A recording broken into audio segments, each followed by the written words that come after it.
Polyamoureuse, célibataire. Hélène de Fougerolles mène sa vie comme elle l'entend. Bien installée dans le Luberon, la comédienne n'a plus besoin d'un homme. Mais elle a partagé, par le passé, des relations avec certaines personnalités que vous connaissez très bien. Les téléspectateurs la retrouvent sur TF1, depuis le 8 janvier 2024, pour une saison inédite de la série Sam.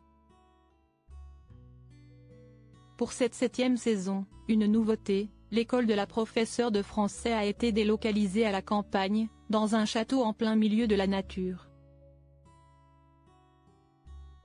Ce qui n'est pas sans rappeler le quotidien de l'actrice principale, Hélène de Fougerolles, qui a déménagé dans le Luberon pour se retrouver les deux mains dans la terre.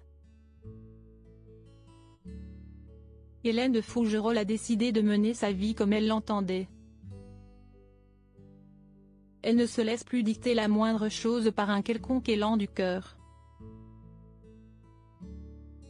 Son personnage, pourtant, succombe dès les premiers épisodes de la série Sam à un riche homme d'affaires. Ce qui rappelle, malicieusement, la vraie vie de l'actrice qui a été en couple pendant 5 ans avec Antoine Arnaud et avec Marc Simoncini. J'ai été très amoureuse d'eux, et si est-il vrai que c'était une expérience amusante, explique-t-elle au magazine Voici. Inconsciemment, je pensais qu'il allait me sécuriser. Mais aujourd'hui, ayant acheté ma maison seule, je me débrouille comme une grande. Je peux être avec quelqu'un parce que si est chouette, mais je n'ai plus besoin de croire que si est sécurisant. Si est peut être ça, l'âge adulte. Ceci dit, j'ai aussi vécu de grandes histoires d'amour avec des inconnus qui avaient peu d'argent.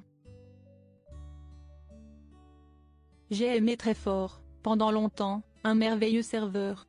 Côté cœur, Hélène de Fougerolles a tout testé.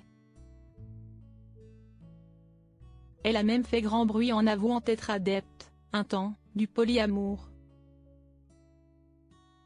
C'était il y a 5 ans, rappelle la maman de Shanna. J'ai tenté, j'ai trouvé ça intéressant. Beaucoup vivent le polyamour avec une maîtresse ou un amant. Là, c'était juste être honnête, ne pas s'appartenir et éviter la jalousie. Ça a duré moins de 3 ans à cause des plannings compliqués à gérer. Mais j'ai bien aimé, c'était une bonne époque. Retrouvez l'interview de Hélène de Fougerolles dans le magazine Voici du 12 janvier 2024.